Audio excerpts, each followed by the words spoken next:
नमस्कार। प्लांटेक्स में आपका स्वागत है और हमेशा तरह आपसे निवेदन है प्लांटेक्स को सब्सक्राइब करें, बेल आइकन को बिल्कुल जरूर दबाएं, हमारे वीडियोस को लाइक करें और फ्रेंड्स एंड फैमिली के साथ शेयर भी करें। दोस्तों, एक बड़ी मज़ेदार न्यूज़ निकल कर के आ रही है और ये मेरी न्यूज़ नहीं है, ये डिफरेंट न्यूज़पेपर्स में जो है दुनिया भर में छप रही है।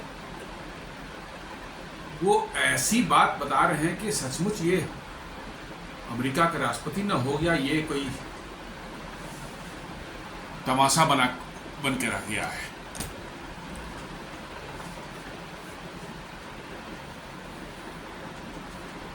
एक न्यूज़पेपर है पॉलिटिको, ये नॉर्वे के एक न्यूज़पेपर है, वो लिखता है कि Trump called Norwegian minister to ask about Nobel peace prize. मतलब कि जो है वो अब नोबेल पीस प्राइज के लिए जो है वो नॉर्वे, क्योंकि नोबेल पीस जो है नॉर्वे से ही मिलता है, नोबेल पीस जो प्राइजेस हैं वो नॉर्वे से ही मिलते हैं, और वो अब वहाँ के मिनिस्टरों को धीरे धीरे धमकाने लगा है कि भैया तू अब मेरे को नोबेल पीस प्राइज दे और नहीं तो मैं तेरे की ऐसी तैसी करूँगा, टैरिफ लगाऊंगा, ये सारा कुछ करूँगा। वो कह रहा है कि मुझे चाहिए। उसी तरह से रॉयटर्स जो दुनिया की सबसे बड़ी न्यूज एजेंसी है वो भी यही कह रही है।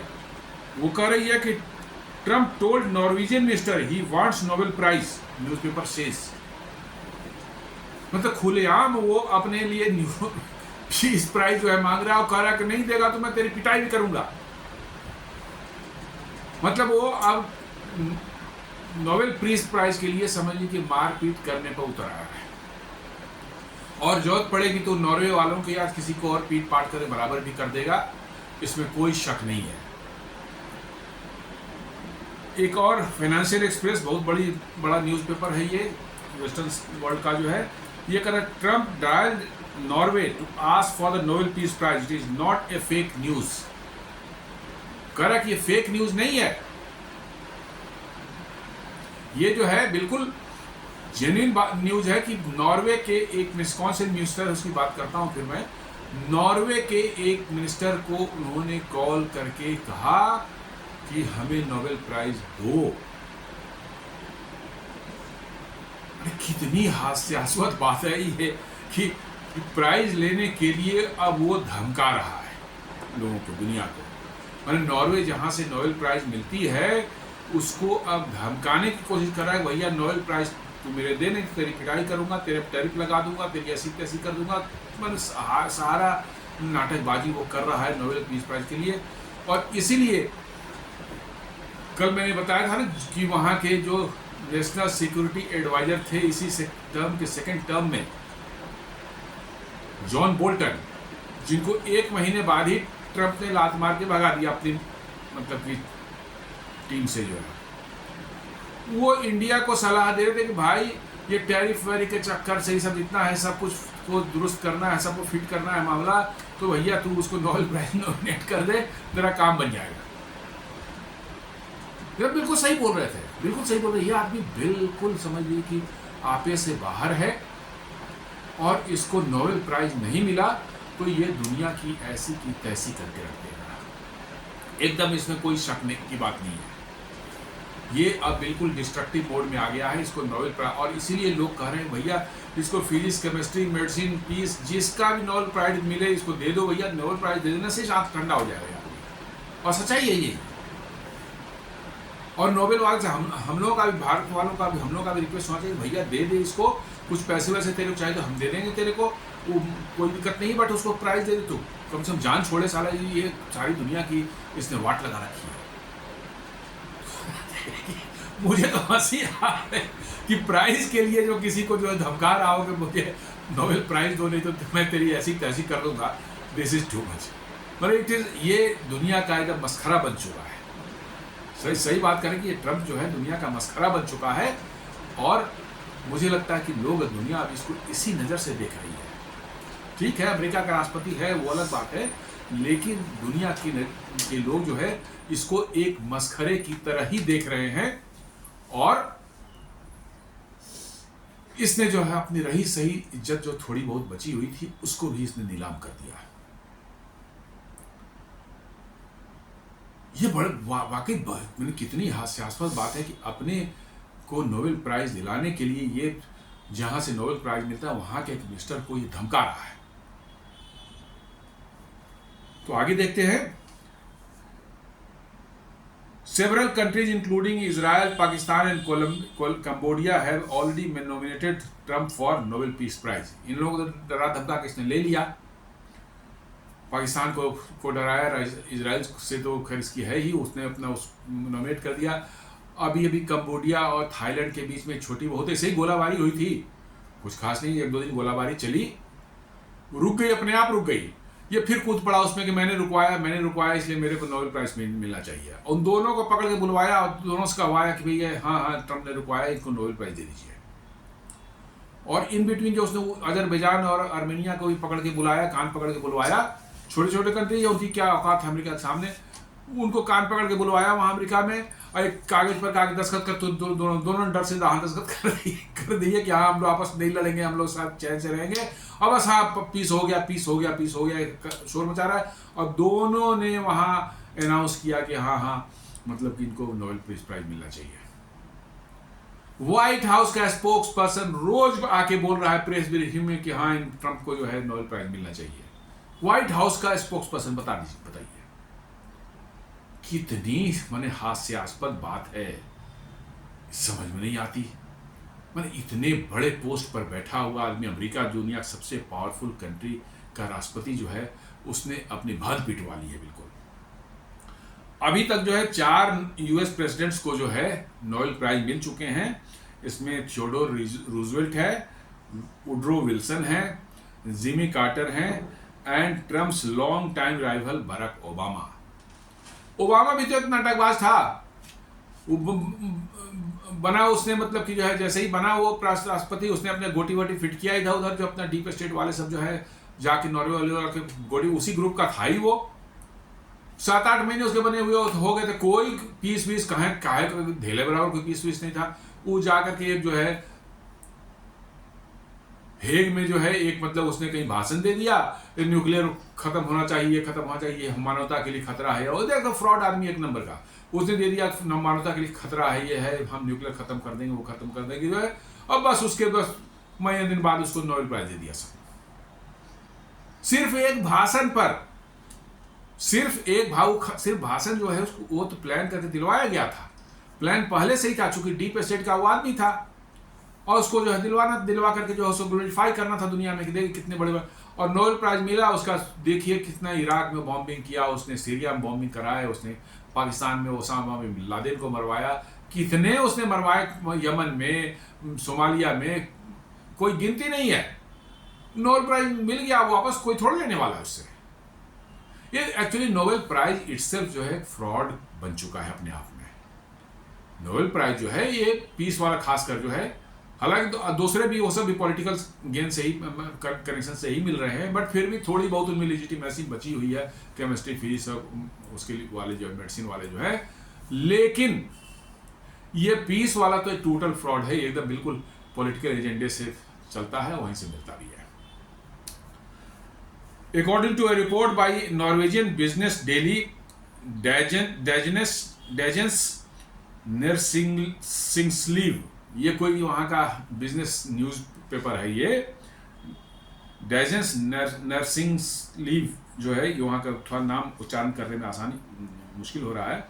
ये नॉर्वेजियन बिजनेस डेली है, ये वहाँ का न्यूज़ पेपर है। ये वो कहता है कि out of the blue while finance minister Jens Stoltenberg, उनके फाइनेंस मिनिस्टर हैं, was walking down the street in Oslo में वो चल रहे थे, कहीं पैदल जा रहे होंगे, वॉक कर रहे होंगे।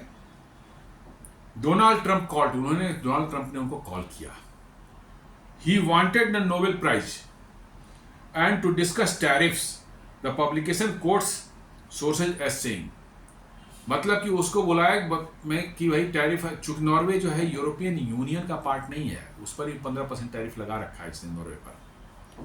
यूरोपियन यूनियन तो एक है कंबाइंड, उसको एक टैरिफ उसने लगा, हालांकि यूरोपियन यूनियन पर भी 15% ही है, लेकिन नॉर्वे एक सेपरेट है, यूरोपियन यूनियन का पार्ट नहीं है, इसलिए जो है उसको इसने कहा कि भैया 15% तेरे पास टैरिफ वरीफ है, तेरे को बात करनी है, मैं उसको कुछ ठीक ठाक करवाना है, कुछ कम वम कर देंगे, मेरे को तू नोबेल प्राइज दिला।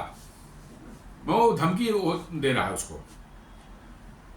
वहाँ के नॉर्वे के फाइनेंस मिनिस्टर को धमका रहा है कि भैया तेरी टैरिफ वैरिफ जो है थोड़ा सा कम करवा दूंगा तेरा, मेरे को नोबेल प्राइज दिलवा दे। अब नोबेल प्राइज मिलता कैसे है? वो एक नॉर्वेजियन नोबेल कमेटी है जो कि इस प्राइज को डिसाइड करती है किसको मिलेगा किसको नहीं मिलेगा।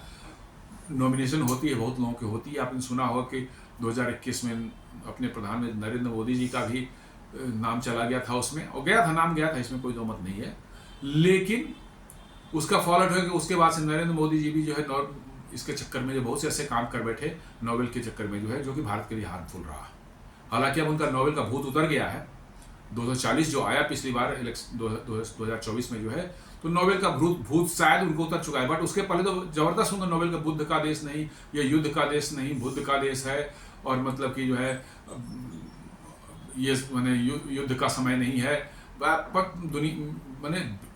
दुनिया भर की बातें वो कर रहे थे, वही नोबेल का उनको भी चढ़ गया था भूत। लेकिन डोनाल्ड ट्रंप को तो लगता है कि बहुत ज़्यादा चढ़ गया है, ये बिल्कुल ही एकदम अपने कंट्रोल से बाहर हो चुका है, और हर जगह घूम करके अपने नोबेल पीस प्राइज मांग रहा है। तो वही मैं बोल रहा, नॉर्वेजियन नोबेल कमेटी जो है with consist of 5 individuals appointed by the Norwegian parliament. वहाँ की पार्लियामेंट अपॉइंट करती है, और पार्लियामेंट अपॉइंट करती है तो उसमें members are often retired politician, ज़्यादातर उसके मेंबर्स जो रिटायर्ड पॉलिटिशियंस होते हैं, और कभी कभी जो लॉयर्स एंड एकेडमिशियंस भी कुछ रहते हैं। तो निश्चित रूप से उसमें 5 है तो कम से कम 3 तो रहते ही होंगे, पॉलिटिकल जो पार्टी पावर में है उन्हीं के लोग रहते होंगे, और 1-2 इधर उधर ले लेते होंगे, उसको लेजिटिमेसी देने के लिए जो है ले लेते होंगे।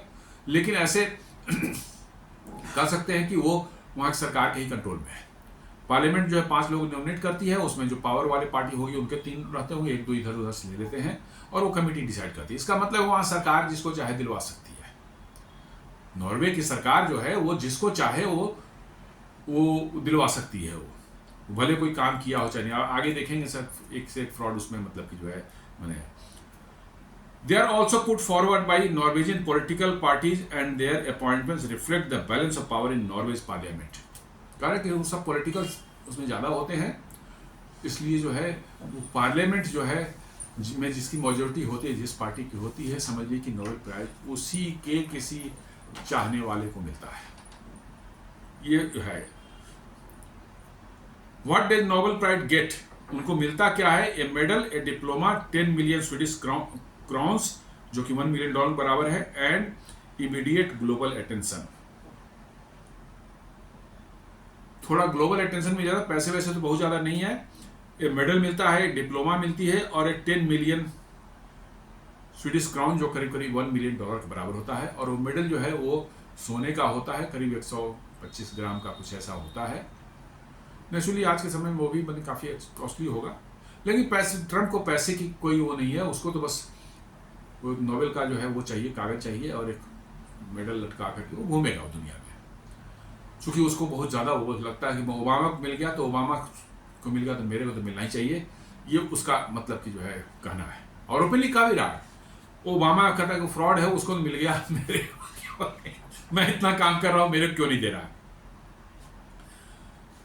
Trump has brought up the topic during his first term in office. पहली बार जब आया था फर्स्ट टर्म में, उस समय भी उसने बात उठाई थी, repeatedly insisting that he was the first US president since Jimmy Carter to avoid deploying soldiers into new conflicts। कारण जिमी कार्टर के बाद वो पहला राष्ट्रपति है जिसने कि दुनिया में अमेरिकन सोल्जर्स को भेजने में, कन्फ्लिक्ट्स में अमेरिकन सैनिकों को भेजने को नहीं भेजा है। बात सही है, उसने उसके समय में नहीं गए थे, देयर इज नो डाउट, ये फैक्ट है।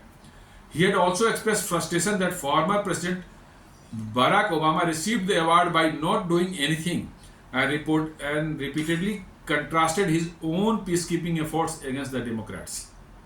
मतलब ये कह रहा कि कुछ नहीं किया वो, हालांकि वो भी फ्रॉड था, ओबामा भी फ्रॉड था, उसका उस फ्रॉड को जो है आप लोग दिलवा दिया बिना कुछ किए हुए, और मैं इतना काम कर रहा हूँ पीस कीपिंग के लिए, मेरे को नहीं मिल रहा है। तो ये एकदम बिल्कुल मतलब कि डेस्परेट है कि मुझे किसी न किसी तरह से नोबेल प्राइज मिलना ही चाहिए, और इसके लिए अब वो धमकी पर उतर आया है, नॉर्वे को सीधे धमका रहा है, फोन करके रख नहीं दिया तो तेरी ऐसी तैसी कर दूंगा। तो ये हालत बना रखी है उसने अपनी जो है। A particularly sore spot appears to be the speed at which Obama secured the Nobel less than 8 months into his first term। ओबामा में कोई देरी नहीं की, उसने अपना सिटिंग वेटिंग से आते साथ सिटिंग वेटिंग सारा पूरा कर लिया उसने, और 8 महीने के अंदर ही मिल रहा है ये, और उसको खल रही है कि मैं एक पूरा टर्म रह गया, किसी ने नहीं पूछा। इस सेकंड टर्म में भी पंगे कर रहे हैं सारे लोग। ओबामा देखिए आया करके जो है, अरे भाई वो ज़्यादा चालू था, उसने जो है अपनी सेटिंग पहले से बना रखी थी, आया कुछ सेटिंग वेटिंग कर करके अपना जो है खट से ले करके जो है बैठ गया, मेडल लटका लिया उसने, और उसके बाद जितना लड़ाई लड़नी थी सब जगह, सीरिया में, इराक में, सोमालिया है, मतलब कि यमन है, पाकिस्तान में भी उसने किया था उसको पकड़ने के लिए ओसामा को जो है, और कई जगह किए, लीबिया वगैरह सब उसी समय में हुआ था। लीबिया है, अल्जीरिया है, जितना भी हुआ सारा कुछ जो उसी समय में हुआ, उसने अपने ले लिया। 2008 में ले लिया, उसका फिर मारधाड़ किया पूरी दुनिया में, लेकिन अब मिल गया तो मिल गया, अब क्या करेंगे, उसको वापस थोड़ी ले सकते हैं। अब वो कहता है, ट्रम्प कहता है, if I were named Obama I would have had the Nobel prize given to me in 10 seconds। बोलता है कि यदि मेरा नाम ओबामा, मैं ओबामा होता, मेरा नाम ओबामा होता, तो मुझे राष्ट्रपति बनते 10 मिनट के अंदर, 10 सेकंड के अंदर मुझे दे लो, मैं इतना काम करता हूँ पीस के लिए।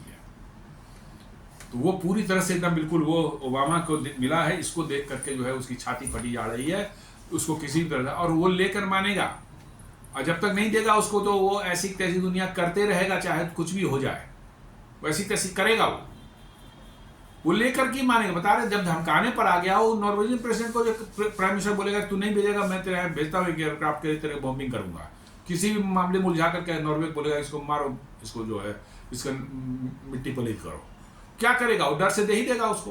अरे नोबेल, एक नोबेल तो लेना है ना, दे दिया, खत्म बात, कम से जान तो बचेगी उसकी। He got the Nobel Prize. He didn't know even what the hell he got it for। कर रहा कि उसको ओबामा को मिल गया, और उस बेहूदे को पता भी नहीं था कि उसने किया क्या है, और फिर भी उसको मिल गया। ये कह रहा है कि उसने कुछ नहीं किया था, और ओबामा को भी मालूम था कि उसने कुछ नहीं किया, उसको मिल गया, उसको पता ही नहीं है कि किस लिए मिला मुझे। अरे इसको बेवकूफ आदमी, अरे भैया उसको सब मालूम है कैसे मिला है उसको, उसने पहले से सेटिंग का की हुई थी। नोबेल प्राइज तो सब सेटिंग से ही मिलती है, उसने सेटिंग की हुई थी, और उन्होंने जो है उसको ओबामा को बनते के साथ जो है बुलाया, वहाँ हेग में जो है एक नीदरलैंड में उसने कहीं उसने भाषण दिया, कहाँ पर हेग में था, चेकोस्लोवाकिया में कहीं था, उसने जो है एक भाषण दिया, और उसमें बड़े अच्छे अच्छे बात बोले कि न्यूक्लियर जो है आर्सेनल्स हैं ये तो ह्यूमैनिटी के लिए खतरा है, ह्यूमैनिटी के लिए, और ह्यूमन जो है बीइंग जो है beautiful creation of the God है, ये है, सारी बातें उसने पूरे वो कही। और उसको जो है बस उसी दिन उसी भाषण को आधार बना करके जो है उसको तुरंत 2 दिन के अंदर नॉमिनेट किया गया। 1 महीने बाद नोबेल का अनाउंस होना था, और 1 महीने बाद उन्होंने अनाउंस किया। तो पहले सेटिंग बनी हुई थी, लेकिन ट्रम्प को नहीं पता, ये कह रहा कि यार कैसे उसको दे दिया, उसको मिल गया, उसको खुद ही नहीं पता था कि कैसे मिल गया, आपको कह रहा है ये। Remember he got elected, well so did I, कह रहा कि वो जीत करके आया था, वही तो मैं भी जीत कर आया हूं। He got elected and then they announce the he was getting the Nobel prize, बोला कि वो जीता, और उधर जो है लोगों ने अनाउंस किया कि भैया वो उसको नोबेल प्राइज मिलेगा। He got the Nobel prize for doing nothing for getting elected. उसने कहा कि उसने कुछ नहीं किया, नोबेल प्राइज के लिए कुछ नहीं किया, कुछ भी नहीं किया था, नथिंग फॉर गेटिंग इलेक्टेड, मतलब नोबेल प्राइज के लिए उसका कोई रूप मैंने वो नहीं था, उसको मिल गया, और मैं इतना कर रहा हूं, मेरे को दुनिया नहीं दे रही है। मैंने उसका कहना तो जाहिर है भाई, ओबामा तो खुद इससे ज्यादा बड़ा फ्रॉड था ना वो, कम से कम ये तो मुंह पर बोलता है, यदि ये है तो इसका मुंह तो बिल्कुल लूज कैनन है, ये कभी कुछ बोलते, कम से कम ये इसमें खासियत है कि भाई जो है सामने बोल दे रहा है, इसकी इच्छा थी लेने की, इतना बोल रहा है कि हमें चाहिए। ओबामा भी वैसा ही फ्रॉड है, लेकिन वो अंदर दबा के, वो ज्यादा बड़ा फ्रॉड है, वो ज्यादा बड़ा फ्रॉड इससे है, इसलिए वो अपना मैनेज कर लिया ये चुपचाप रहता, अंदर अंदर मैच करता तो हो जाता, लेकिन अब इसने इतनी बातें खोल दी है कि अब लोग हंस रहे हैं इस पर। He got the Nobel Prize doing nothing for getting elected, but I got elected too. He had found during the election, he has fumed during an election rally in October 2024. Election rally के दौरान उसने कहा था कि Obama जीत के आया था तो मैं भी जीत के आया था, उसको दिया, मुझे नहीं दिया लोगों ने, जबकि मैंने इतना काम किया। वो उसको खुद ही पता, ओबामा खुद ही नहीं पता था कि उसने क्या किया है, उसको ऐसे ही मिल गया। अरे नहीं, ऐसे नहीं मिला है भाई, वो बहुत ज़्यादा तो तेरे से शातिर था, उसने बहुत अच्छे से मैनेज किया था, कर रखा था। राष्ट्रपति बनने के पहले उसकी सेटिंग थी अंदर डीप स्टेट और इन सब वालों से, जो है लेफ्टिस्ट गैंग जितने हैं उन लोगों ने पहले से उसकी सेटिंग बना रखी थी, और उस जीता, और 7-8 महीने के अंदर में उसको दे दा के सब बराबर कर दिया, और उसके बाद उसने मारकाट शुरू कर दी। अमेरिका से सारे प्रेसिडेंट मारकाट ही करते हैं, उसमें कोई दो मत नहीं है। कोई आप उठा के देख लें, कोई चैन से नहीं रहा है, सब मारकाट करते रहे। तो ये कह रहा है कि वो जीता और उसको तुरंत लोगों ने दे दिया, और मैं जीता तो मेरे से कोई पूछ ही नहीं, मेरे को नहीं दे रहा, मैं जबकि पीस के लिए मैं इतना काम किया हूं। और इसकी उसको जो है मिर्ची लगी हुई है, वो करा कि नहीं मेरे मिलना चाहिए, और नहीं देगा तो अंदर अंदर जो है वो पूरा खार खाए हुए नॉर्वे की ऐसी की तैसी करके न रख दे। उस वो जो है वो फाइनेंस मिनिस्टर को धमका रहा है कि मेरे को दो, नहीं तो साल टैरिफ वैरिफ और लगाऊंगा तेरे पे और तेरी बैंड बजा दूंगा मैं।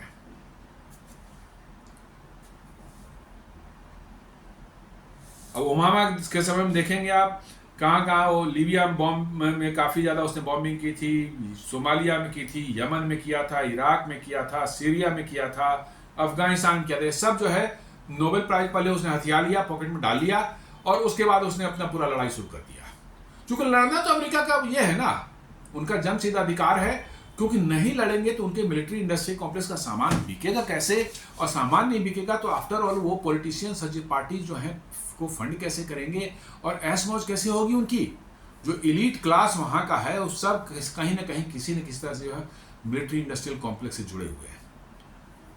एक बता रहा था, मैं कहीं पढ़ रहा था कि एक वहां की गवर्नर थी शायद नॉर्थ कैरोलिना या साउथ कैरोलिना, निकी हैली, बाद में जो है वो ट्रम्प के पिछले टर्म में उसको जो है बनाया था यूनाइटेड नेशंस में जो है अमेरिका के एम्बेसडर ही बनी थी। बोला कि वो जो है बैंकरप्सी फाइल हो गई, मैंने अपने आप दिवालिया उसने डिक्लेयर कर दिया था, ये हालत थी उसकी।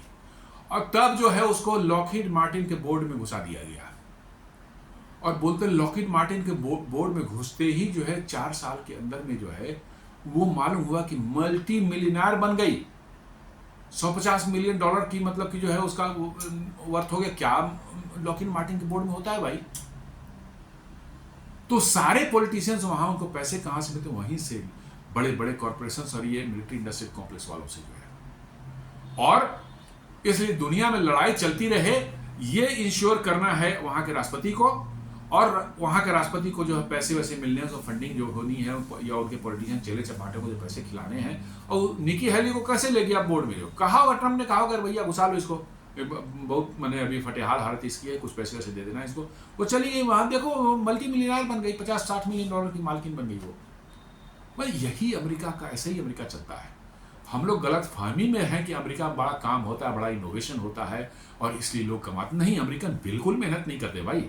जो भी इनोवेशन आप देख रहे हैं वहाँ पर, या जो भी मतलब कि जो है आप वहाँ पर नई नई चीज़ों का की इन्वेंशंस जो आप देखते हैं, वो सारे में देखेंगे पीछे में कहीं ना कहीं अमेरिका इंडियन सी हैं, जो कि वहाँ पर जाकर के काम कर रहे हैं, या बस गए हैं, वहाँ नागरिकता ले ली है, चाहे ग्रीन कार्ड पर काम कर रहे हैं, या नहीं तो बड़ी संख्या में चाइनीज भी जाते हैं। चाइनीज तो खैर और भी काम जाते हैं, आधे तो उसमें जो है कम्युनिस्ट पार्टी के स्पाई बन के जाते हैं, वहाँ पर बहुत से गोरे धंधे करते हैं। इंडियंस काम करने जाते हैं, जेन्युइनली काम करते हैं। तो मोस्ट ऑफ द इनोवेशंस आप देखेंगे वो सब इंडियन ही, और इसी कारण से आप देख लें वहाँ के बड़ी बड़ी कंपनियों के आज के दिन में जो है पिछले 10-15 सालों से आप देखेंगे उनके सीईओ ज़्यादातर जो है इंडियन ही बन रहे हैं। क्यों? इन्होंने काम किया है, इनका नाम हुआ है, इनका जो है इनके पास नॉलेज है, इनके पास मतलब कि इतनी बड़ी मतलब कि वे है, क्या कहते हैं, नॉलेज बेस है, और एक्सपीरियंस इनके पीछे है, और इनोवेशन की ताकत जो इनके अंदर में है वो अमेरिका में नहीं है। और इसीलिए जो है वो बन रहे हैं अमेरिका के बड़ी बड़ी कंपनियों के, जो है माइक्रोसॉफ्ट हो गया, गूगल के हो गया, आपको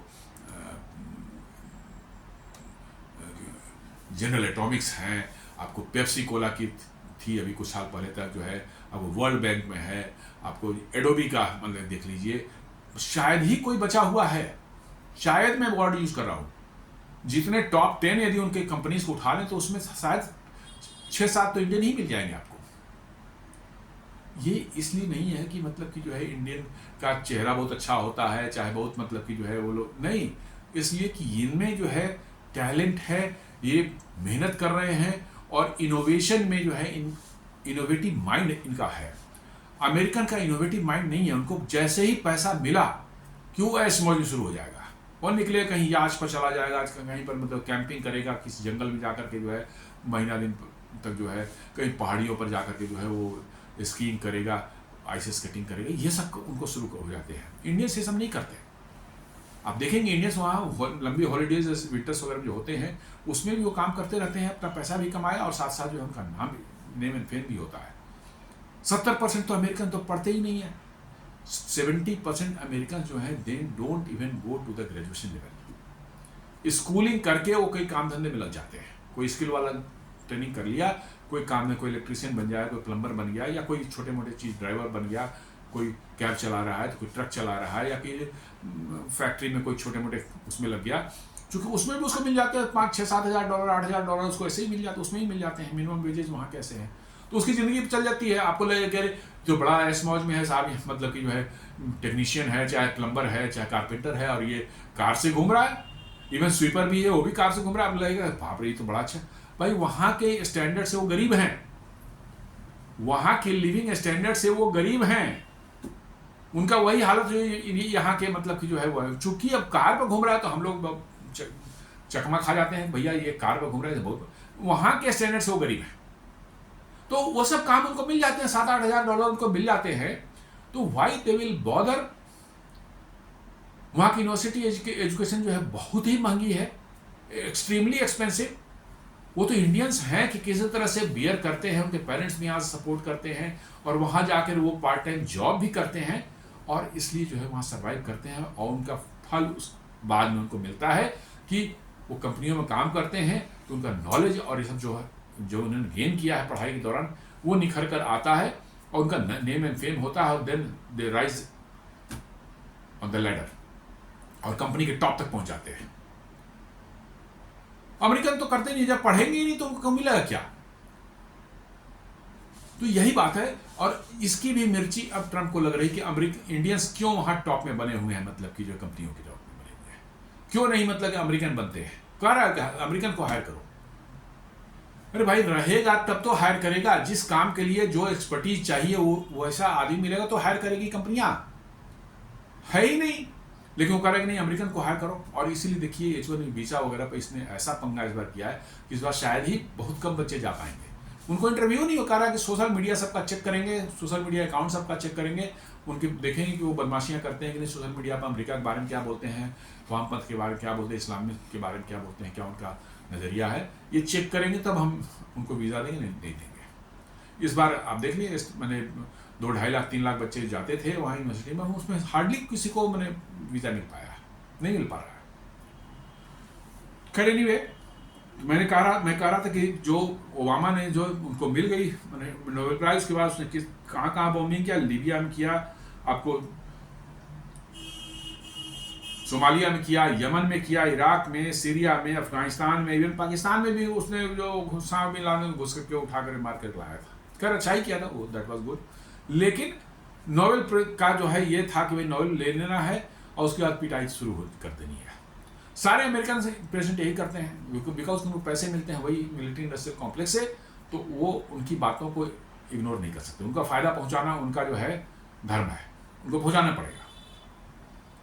अब नोबेल पीस प्राइज का देख लीजिए, अभी 10-12-15 साल पहले जो आपने सुना होगा, पता नहीं, हमको लगता है कि 20 साल हो गए, 6-7 के आसपास में, एग्जैक्टली मुझे नहीं मालूम है ये दिया था, कब दिया था इसमें, इसको ये नहीं पता है। मलाला यूसुफजई, क्या उसने शांति का काम किया था भाई? अरे उसको टेररिस्टों ने गोली मार दी थी, और वो किस तरह से सरवाइव कर गई, उसको उठा उसको वेस्ट वाले सब उठा कर पकड़ के पाकिस्तान से ले गए, वहाँ इलाज किया, चलो वहाँ तक तो ठीक था, उसका इलाज किया।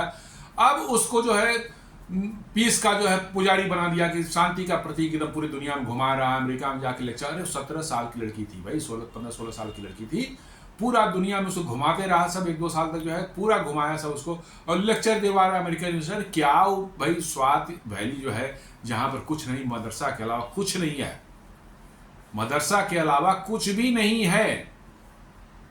That girl was not knowing even a single thing other than the Quran. Quran वो पढ़ती थी मदरसे में, उसके अलावा कुछ नहीं पढ़ती थी वो। और उसको जो पकड़ के ले गए, 1-2 साल उसको घुमाया पूरा, 17 साल की उम्र में जो है इन्होंने उसको जो है नोबेल पीस प्राइज दे दिया।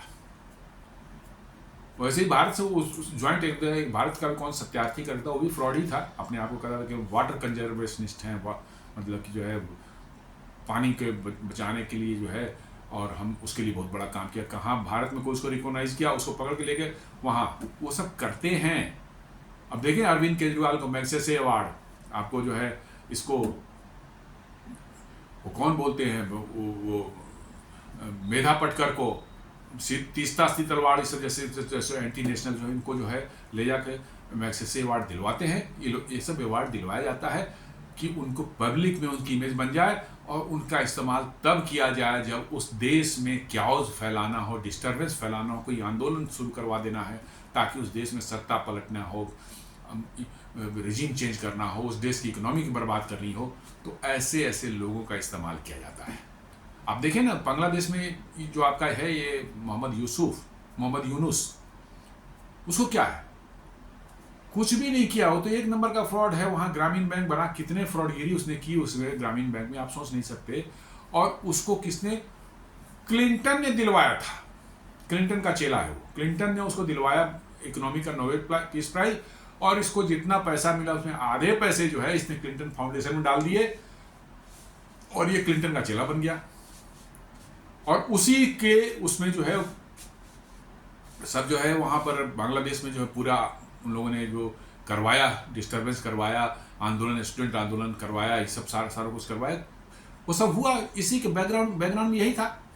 ये पेरिस में बैठा हुआ था, जैसे ही हसीना वहाँ से उसको भागना पड़ा निकल करके, ये पेरिस से एक हवाई जहाज पकड़ा, वहाँ लैंड कर गया और बैठ गया कुर्सी पर जा करके। किसी ने इसको अपना अपॉइंटमेंट दिया है ना कुछ किया, चुपचाप अपने आप जाकर बैठ गया, क्योंकि ये डीप स्टेट का आदमी है, अमेरिकन डीप स्टेट का जो है ये आदमी है, ये जा करके बैठ गया।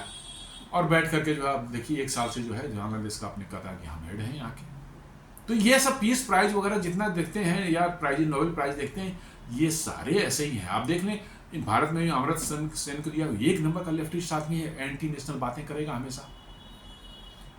आप अमर्त्य सेन को देख लीजिए, वो हमेशा एंटी नेशनल बातें करेगा। अरुंधति राय को देख लीजिए, उनको भी मैग्सेसे अवार्ड दे रखा है। ये सब जिनको मिला है मैग्सेसे अवार्ड या पीस प्राइज, आप उनके प्रोफाइल उठा देख लें, दे आर, भारत के लोगों की मैं बात कर रहा हूँ, they are totally anti Indian. तो ये दिलवाते हैं उस देश में, उस आदमी का प्रोफाइल बढ़ा देंगे, उसका नोन फिगर हो जाएगा, उसको पब्लिक जानने लगेगी। और उसका इस्तेमाल कब किया जाएगा, जब आपको उस देश में कुछ अव्यवस्था फैलानी हो। जैसे अरविंद केजरीवाल का आप उठा के देख लीजिए, कौन सा ऐसा काम उसने किया था कि मैग्सेसे अवार्ड उसको मिला। हमें कोई बता दे कि कौन सा ऐसा काम जो भारत में कोई जानता हो कि उसने किया हो कि मैग्सेसे, नहीं। वो अवार्ड इसलिए दिए जाते हैं भैया एक बार फिगर में आ जाए, पेपर में छपना शुरू है, मीडिया में आना शुरू हो गया, जान जाए पब्लिक, उसके बाद वो फेमस हो जाएगा। देन वही हुआ, पहले मैग्सेसे अवार्ड उसको दिलवाया, फिर उसको आ गया, अन्ना को खड़ा किया, अन्ना को भी खड़ा किया गया था, इस आंदोलन भी उसी के लिए था। अन्ना आंदोलन खड़ा हुआ और अन्ना आंदोलन से ये फेमस हो गया, इसने अपनी पार्टी बना ली, मैग्सेसे अवार्ड मिला ही हुआ था, पेपर में मीडिया में छप गया, पावर में आ गया। ये सारा का सारा मैं बता रहा हूँ, नोबेल पीस प्राइज भी अब फ्रॉड बन चुका है। हाँ, किसी जमाने में जेन्युइन था, जेन्युइन लोगों को दिया जाता था, लेकिन अब पिछले 25-30 सालों का आप उठा के देख लें, 25-30-40 सालों को उठा के देख लें, खासकर लास्ट 25-30 ईयर्स का उठा के देख लें, टोटली ये हमेशा खासकर इकोनॉमिक्स और ये पीस, थोड़े बहुत वो सब भी होते हैं, लेकिन उसमें फिर भी अभी कह सकते हैं थोड़ी लेजिटिमेसी है, थोड़ा जो काम करता है उन्हीं को मिलता है, बट ये दोनों जो है कुछ नहीं, ये सिंपली जो है वैसे लोगों को बिठाना है, वैसे लोग देना है जिसका इनका इस्तेमाल हम बाद में कर सकें, जिनका इस्तेमाल जरूरत पड़ने में हम कर सकें। मलाला यूसुफजई वही चीज़ थी और कुछ नहीं। इसका ढेले बराबर काम नहीं था। और ठीक है भाई, ये गोली मार, मुझे कोई गोली मार दे और मैं बच जाऊं तो मैं पीस का पुजारी कहाँ से हो गया भाई? मैं पीस के लिए कौन सा काम, मुझे गोली लगी तो मैं पीस का मैंने वो हो गया क्या? अरे गोली लगना है ठीक है, दुनिया कैन सिंपैथाइज विद मी, लेकिन उसके बदले में नोबेल पीस प्राइज मुझे दिया जाए, this is not it just nowhere fits in with the logic, बिल्कुल नहीं। और जो लोग काम करते हैं उनको तो कभी नहीं देते, जो लोग वाकई काम करते हैं उनको कभी नहीं देते, क्योंकि वो जेन्युइन लोग होते हैं, उनको उनकी बैकिंग नहीं होती है, उनकी इस तरह से होती नहीं है, तो उनको नहीं मिलेगा।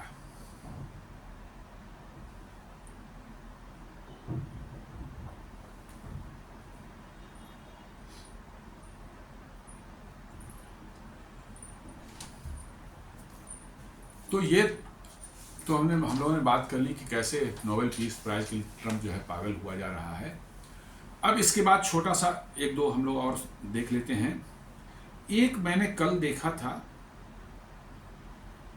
छोटी सी न्यूज़ है, स्टैंडर्ड एंड पुअर ग्लोबल का जो दुनिया की सबसे बड़ी रेटिंग देने वाली एजेंसी है, उसकी बातों का बड़ा तवज्जो होता है। हालांकि ये सब मैनिपुलेटिव हैं, वेस्टर्न वर्ल्ड के ही ये गुर्गे हैं ये सब, लेकिन उसने क्या लिखता है, 63 US corporate bankruptcies in June set up 2025 for the highest pace in 2010। ये रिपोर्ट करती है कि जून महीने में, इस साल के जून में, 2025 के जून में इस साल के जून में 2025 जून में 63 US कंपनीज ने बैंकरप्सी फाइल की है। 63। और फिर जुलाई का देख लीजिए, फाइनेंशियल एक्सप्रेस दे रहा है न्यूज, करेक्ट, 71 लार्ज कंपनीज गो बैंकरप्ट इन जुलाई, हाईएस्ट सिंस पैंडेमिक। मतलब कि जुलाई महीने में 71 लार्ज कंपनी, जिसमें 2-4-500 लोग काम करते हैं, छोटी कंपनियां नहीं है कि 10-20 वाले थे, 1000, 2000, 3000 लोग काम करते होंगे। 71 लार्ज कंपनीज जो हैं वो बैंकरप्ट हो गई। कब? आपको जुलाई महीने में। और जून में आपने देखा 63 जो है US कंपनीज जो है बैंकरप्सी फाइल किया।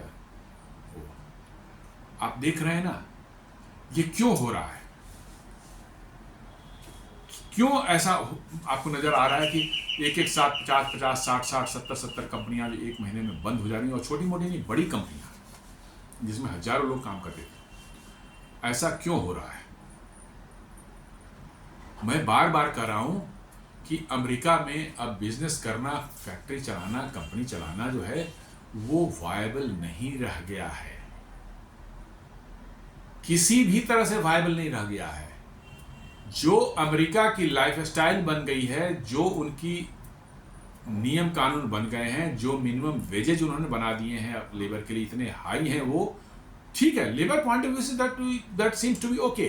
जहाँ से आप अच्छी माने पैसे मिलेंगे तो अच्छा जीवन जिएंगे, बढ़िया कार रहेगा, घर रहेगा, हेल्थ केयर के लिए बढ़िया और उनका व्यवस्था रहेगी, बच्चे उनके पढ़ेंगे, सब वो ठीक है। बट क्या आप अपने बिजनेसेस या इंडस्ट्रीज चला सकते हैं? इस पर आप चला सकते हैं क्या? नहीं, जवाब है नहीं। बिजनेस हमेशा एक बैलेंस पर चलता है, और वो बैलेंस है कि आप कोई चीज प्रोडक्ट प्रोड्यूस कर रहे हैं, वो कितना उसका कॉस्ट होगा, प्रोडक्ट का कॉस्ट कितना होगा, मार्केट में जाने पर कंज्यूमर्स को उसके लिए कितना पे करना पड़ेगा। यदि कंज्यूमर्स को रीजनेबल पे करना पड़ रहा है, कम पे करना पड़ रहा है, वो प्रोडक्ट आपकी बाजार में बिकेगी, सक्सेसफुल होगी। और यदि आपने अपने वर्कर्स के जो उस प्रोडक्ट को बनाने में जिन्होंने जो काम कर रहे हैं, उनके जीवन की ज्यादा चिंता की, कंज्यूमर्स की चिंता नहीं की, आपने कहा कि नहीं, वर्कर्स जो हैं वो उनकी लाइफ बहुत अच्छी होनी चाहिए, उनका कार होना चाहिए, पूरी दुनिया में उनको घूमने का महीना में एक बार 1 महीने का छुट्टी मिलनी चाहिए, पूरा दुनिया फैमिली लेके घूम सकते हैं, वो एकदम बिल्कुल लग्जरी होटलों में जा सकते हैं। वो अच्छी बात सुनने में तो अच्छी लगती है, लेकिन क्या जो प्रोडक्ट बन के निकलेंगे उन कंपनियों से, क्या उनका बाजार मिलेगा उनके लिए? जवाब है नहीं।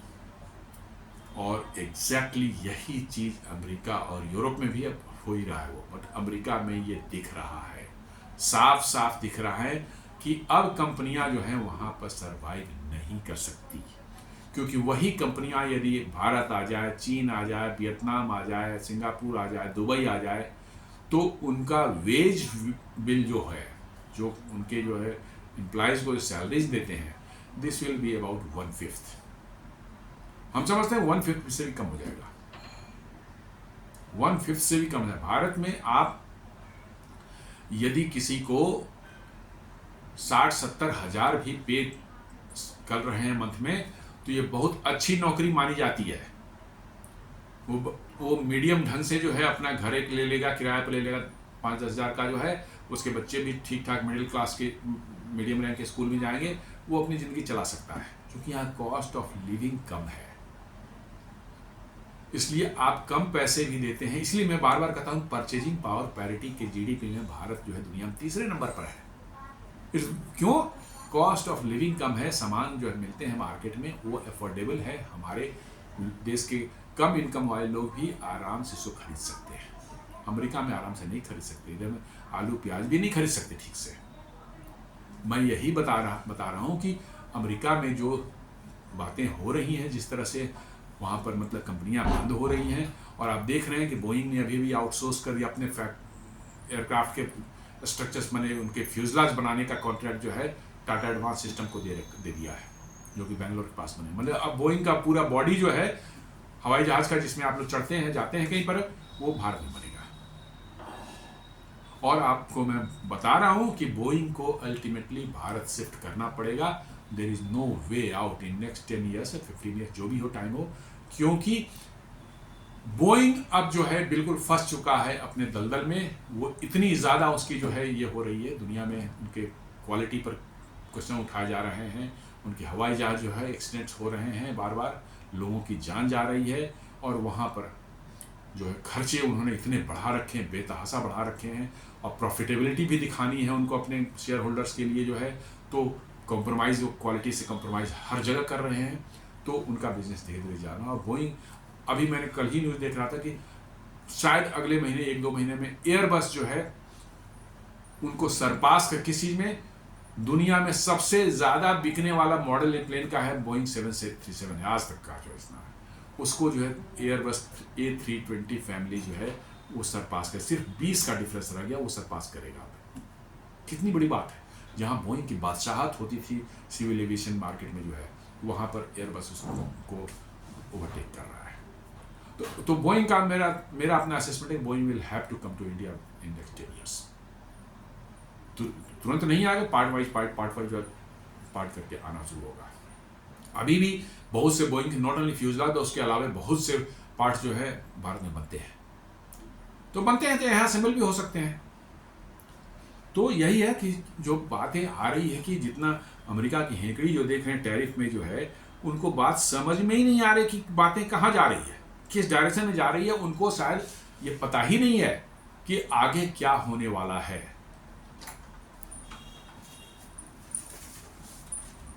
एक और मैं देख रहा था,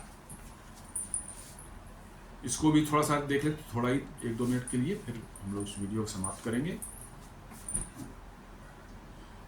किसी ने ये दिया है, पता नहीं किसने दिया है, कोई बाहर की कोई वो है, उसने दिया है। इंडियन इकोनॉमिक स्टोरी कर रहा है कि India GDP at 4.3 trillion closing in on Japan 4.2। ये पहले थोड़ा न्यूज़ है, जापान से आगे निकल चुका है। ये कह रहा है कि थोड़ा सा 1-2 महीना पहले का न्यूज़ है कि इंडिया की इकोनॉमी जो 4.3 ट्रिलियन है और जापान भी 4.2, तो क्रॉस कर चुका है उसको। तो आप माने चौथे नंबर पर पहुंच चुके हैं, और IMF तो बता ही चुका है कि अगले साल के अंत तक जो शायद आप जर्मनी को पीछे छोड़ तीसरी बन जाए। अब ले लीजिए, सबसे मजेदार है, और यही अमेरिका और वेस्टर्न वर्ल्ड का डर है। सारा डर यहीं छुपा हुआ है, और सारी चीज, आप गरीब रहते हैं, आपका कोई ग्रोथ नहीं होता, आपका कोई फ्यूचर नहीं होता, कोई बॉदर नहीं करता होगा। सोमालिया के बारे में कौन बॉदर करता है? सोमालिया के बारे में हु बॉदर्स? कभी बात ही भी उठती है उसकी? केनिया के बारे में कोई पूछता है? नहीं। तंजानिया के बारे में कोई पूछता है? नहीं। भूटान के बारे में कभी कोई पूछता है? अमेरिका को चिंता होती है, वेस्टर्न वर्ल्ड को चिंता होती है? नहीं। क्यों? क्योंकि वो उनके लिए संभावित खतरा नहीं है। भविष्य में अमेरिका के लिए संभावित खतरा नहीं है। ऐसा नहीं कि खतरा का मतलब ये नहीं कि भारत जाकर को पीटना शुरू कर देगा अमेरिका, नहीं, ऐसी बात कुछ नहीं है। एक तो होता है कि हाँ भैया वो बड़ा हो जाएगा, हमको आकर के मारना शुरू कर दे, पीटेगा वो, नहीं, ऐसी कोई बात नहीं है। नो,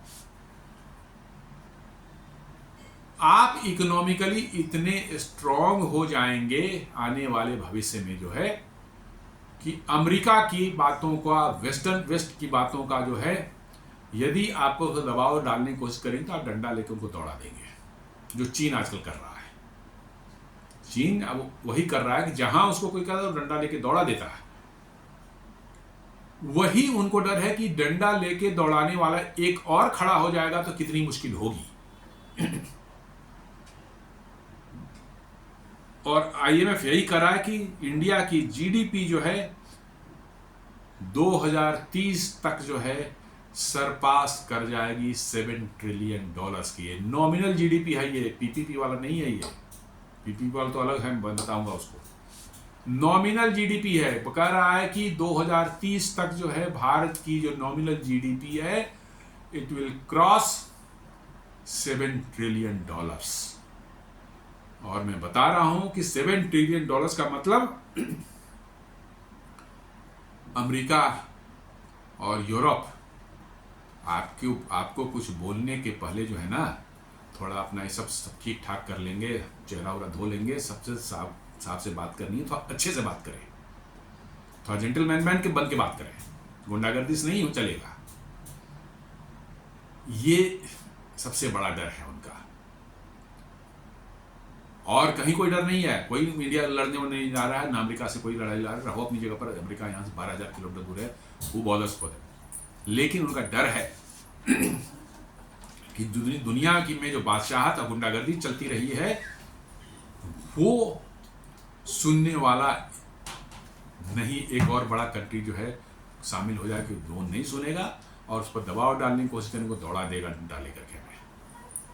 यही सबसे बड़ा डर है। तो वही कर रहा है कि इंडिया की जीडीपी जो है 2030 तक $7 ट्रिलियन की नॉमिनल जीडीपी है ये। और ब्लूमबर्ग जो बता रहा है,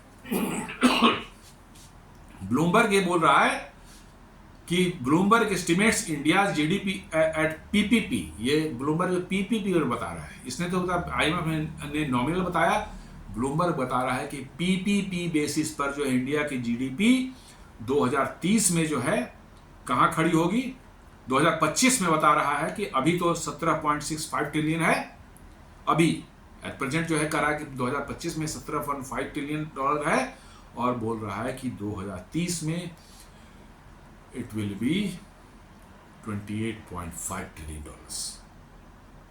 और आईएमएफ की रिपोर्ट कह चुकी है कि ये 2040 में अमेरिका के बराबर हो जाएगी।